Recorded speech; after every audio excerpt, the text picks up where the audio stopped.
Hi everyone, and welcome to the Fishhead Creations podcast, where I pull out one of my interesting knitting projects every time and talk you through the details. My voice sounds absolutely strange at the moment because as soon as I sat down to start recording, I somehow had a giant frog in my throat and I cannot get it out. So excuse me, there might be some coughing and I might not be able to edit it all out. That said, this podcast is 2 days late because I wasn't home alone on Monday and I just cannot film a podcast or talk to a camera when there's other humans around. It's alright with the cats. I can pretend to talk to them, and if I'm looking down, it's because Solveig is currently under the table the camera is standing on. It's alright with them. I always talk to them if I'm home alone, and they always hear me talk to myself when I'm home alone, so I'm fine with them listening, but I just cannot record when someone else is here. So I'm sorry, but that's how things go. And on the other hand, it will make the waiting time for the next episode shorter because I will be taking next week off. I'll be leaving on Friday for a wonderful trip to Scotland. We will be spending 10 days in Scotland, most of that on the west coast. So I will hopefully finally get to the Isle of Skye, which has been a dream of mine for several years now. I've been to Scotland for the first time in 2015, I want to say. Yeah, I think it was, 2011, I think, with my father. I'm not sure, a while back. And I have been back to Scotland several times since. I was there last year at least 5 times, for several reasons. Most of the time when I'm staying longer, or have been staying longer so far, I did do some kind of volunteering work away stuff just to pay for it. Because it is expensive, but if you work for accommodation and food, it becomes affordable actually. So yeah, that's how I managed to go to Scotland so many times. And this time it will just be for travel and for fun and for looking around, and we will have a rental car. And we will be driving around the west coast, and I'm sure I'll find some yarn to bring home because if nothing else, I'll be in Edinburgh. And I know there are 2 yarn shops I absolutely want to visit, and I never leave without buying at least something, so there will be yarn.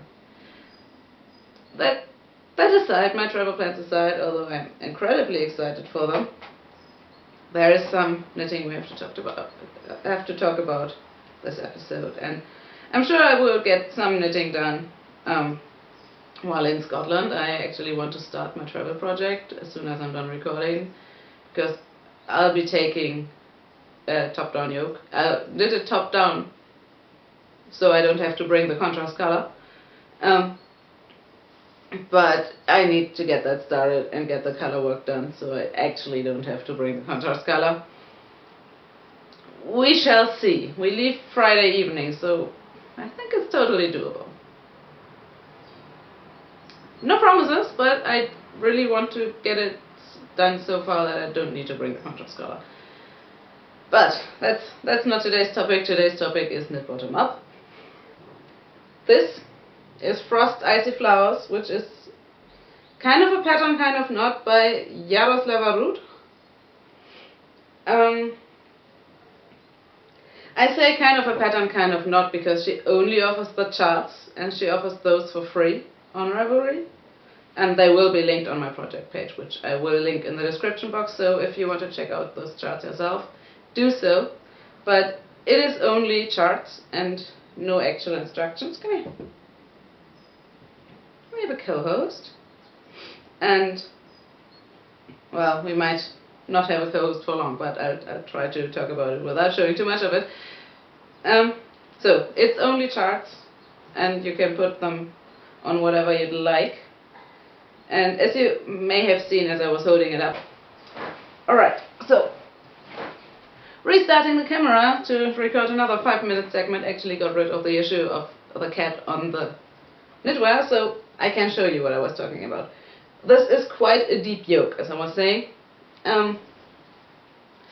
So what I decided to do is put it on a not rather fine gauge, on my standard gauge. It's knit at a 24 stitch gauge.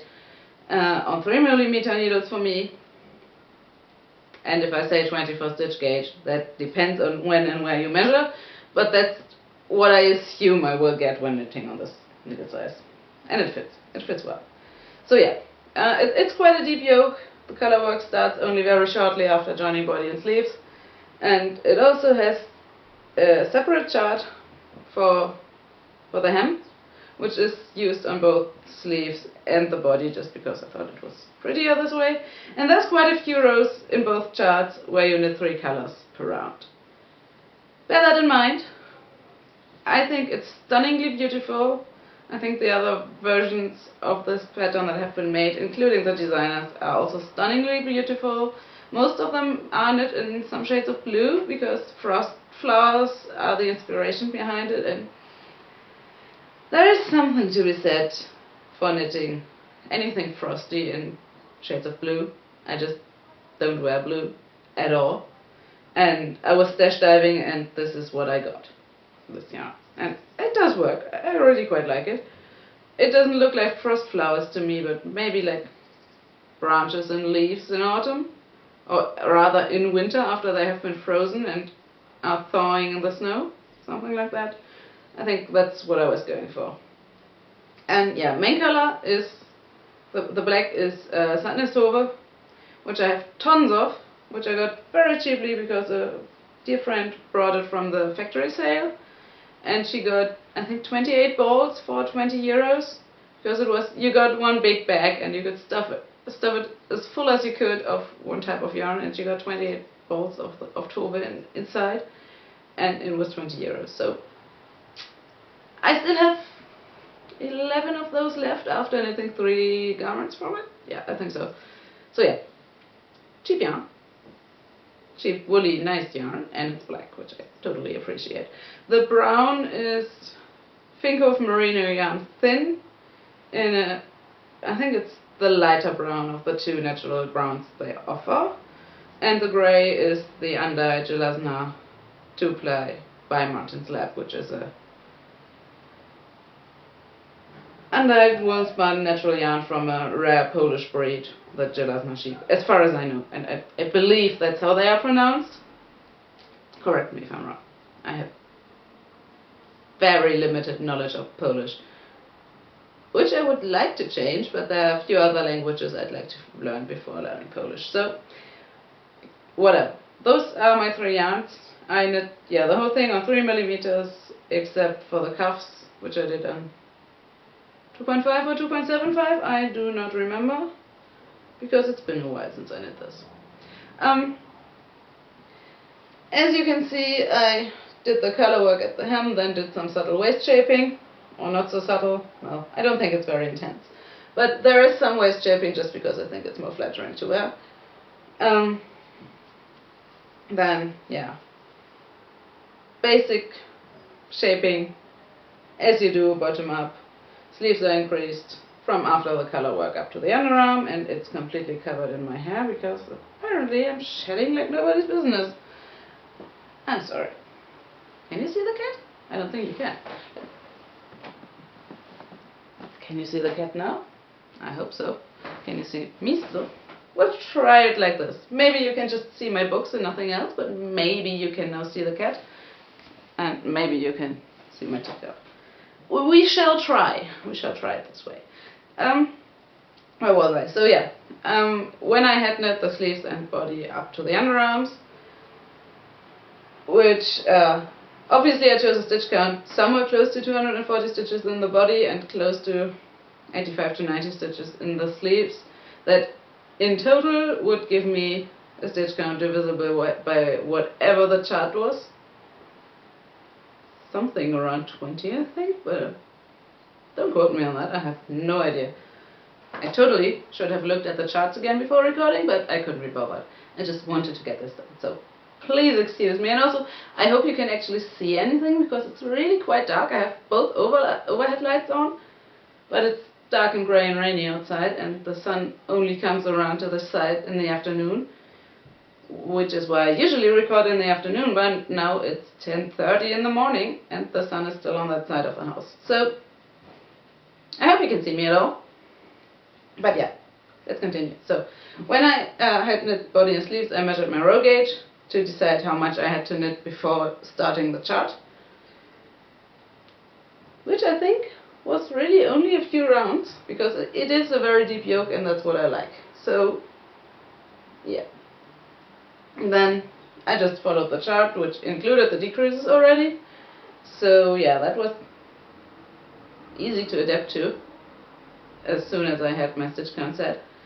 And then the only thing that really bothers me with this garment is how I did the short rows. It's a very dense fabric here in the colorwork, especially on the 3 color rows, but in total it's a very dense gauge, which I chose for both my contrast colors. They're both quite heavy, sport to decay-ish weight actually. They are both, I think, 300 and 320 meters per 100 grams, whereas Tova has 350 meters, and they are all woolen spun. So yeah, 24 stitches is already a quite tight gauge for both my contrast colors. So it's a very dense fabric up here. And then I did not change needle size or anything to go back to stockinette knitting, but purling, which usually does mean I get a slightly looser gauge for the short rows, and therefore they are standing out and bulging out quite a lot. You can see it from the front actually. If I'm holding it like this, you can see how the front neck falls down and the back stands up but goes back. I don't know if you can see anything from any direction, but that's what it does. It just doesn't look nice from where the colorwork ends to the short rows. I should have gone down a needle size or two, so I should have used the needle size I go down to for the ribbing already for the short rows. I have done it since, and it does work. It makes a nicer and more dense fabric. So that's what I will continue to do, but I did not do on this one. And I think I could have gotten away with at least one less set of short rows, just because it's slightly too much fabric before the ribbing starts. I might just try folding it inside works. Thoughts. But really that's my only issue. I think the designer did do the ribbing in the contrast color, so which is my grey, but I preferred just the more coherent look of having the black again up at the top. And if you see me picking out stuff from this, it's because especially the grey comes with a lot of vegetable matter in the yarn, and you cannot pick it out all out while knitting, or at least I cannot, because I keep missing some. It doesn't bother me, just whenever I come across a piece of hay or straw, I will pick it out. So yeah, that's really actually most I wanted to say about this. I do like it. It does fit well, except for the short rows. You can still see that bulging bit when I'm wearing it, but as you can see right now, I tend to wear a shawl or cowl over any knitwear, because as soon as it's cold enough for me to wear a wool garment, I'm also cold on my neck, and I will just add something around my neck to keep me warm. So that doesn't bother me too much. This is one of the garments that have led me to discover that I do not enjoy colorwork at the bottom. At least not in fitted garments, which this is. It's pretty much designed to be a zero ease, which is what I usually go for. And then I get ever so slight positive ease, because woolen spun yarns tend to grow widthwise. But it still is quite fitted. And my hips are a lot wider than my bust. So colorwork at the bottom tends to be stretched a lot, which doesn't look too nice. And if the colorwork isn't stretched out incredibly much, it just rides up. Or the hem flips up. As you can see, it wants to do it when I'm holding it like this, and it sometimes when sitting down does it when I'm wearing it as well. So that's not too much fun. And on the sleeves it's even worse, because I do like my sleeves to be quite long, to be able to cover my whole hand. And if I'm wearing a colorwork sleeve like this, the colorwork will be at the widest part of my arm, so it's also very stretched out. And if I'm pushing it up because I need my hands I cannot really push it up as easily as I can with this one, because while I do have rather narrow wrists, my arms get wider quite quickly. So yeah, a non-stretchy color work band will will make it harder to push it up, because it just gets stuck on my arm as soon as it gets wider. So I don't think I'll be doing too much color work at the bottom anymore, unless it's an all-over color work garment or it has a lot of positive ease, which I do not see myself knitting anytime soon. So yeah, probably not too much color work at the bottom from me from now on, because I just do not enjoy the fit, and I think it looks better on me if I only have color work in the yoke, because it gives the fabric more flexibility to be plain stockinette at the bottom and makes it easier to adapt to my body shape. Other than that, I still love yokes very much on myself, because I think it's quite flattering with my narrow shoulders to have the weight, the visual weight of a garment at the top, at the shoulders, emphasizing them and making them appear slightly wider. A satin sleeve does that as well, but in a different way, which can sometimes just look like I'm pretending to have wider shoulders if I'm doing the sleeves too far outside, which is how most satin sleeves tend to fit on me, which, yeah, I'm not completely convinced that's good, but yokes do emphasize shoulders and make them appear wider, which is why people with very broad shoulders often feel like they don't flatter them as much and often don't fit as well. But with my very narrow shoulders, a yoke is actually a shape that does sit well on me, and I do enjoy knitting them incredibly much, because it's just round and round. It's so much fun, especially bottom up, because you get the fun bit at the end, and then you just had the fun bit of a color work yoke and you're done and you have a finished garment, and it's amazing. I love it.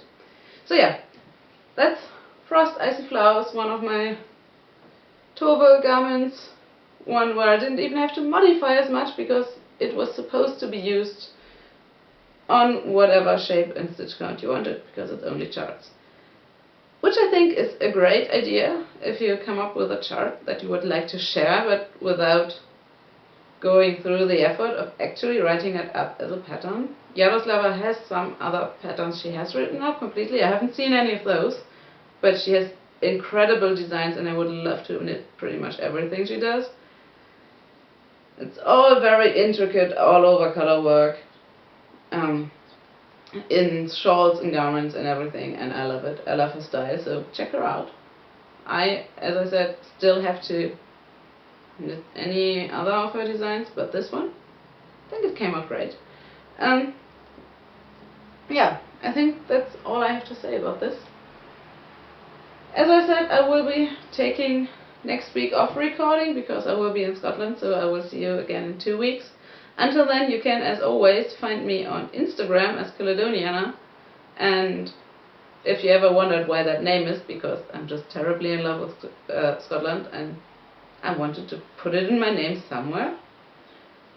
I do like the area I'm from, but I'm absolutely not a patriotic person, which, let's not get into that.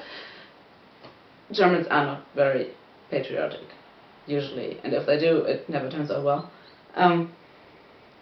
So I do not feel wrong with projecting my love and patriotic feelings or love for a specific country to one that's not my home country, but instead Scotland. And Scotland just is a wonderful place for all woolly lovers. And yeah, strange talk about my Instagram handle aside, you can find me as a Caledoniana on Instagram. You can also find me on Ravelry as Opti, and you can find the Fishhead Creations group if you search for it under the groups tab on Ravelry as well. There's not much discussion going on right now. I have started to write up the pattern for my Halloween sweater, which you may or may not have seen on Instagram if you follow me there. And as soon as that's written up, I will call for testers in my group. But I don't think I will release it until next year's Halloween season, just because it's a big project, it's a big learning project for me, and I want to give potential testers a lot of time because it will be my first ever garment pattern that I've written up for anyone except me. And yeah, I just want to plan much time for testing and improving the pattern. And also I just want to release it when it's seasonally appropriate, and now Halloween is too close already, so expect it next year for Halloween season, and expect to hear more from it until then through testing and on this podcast as well. I think as soon as I've opened up the call for testers for that one, I will also do an episode about that sweater. Stay tuned. Thank you so much for watching, and I will see you in 2 weeks. Bye!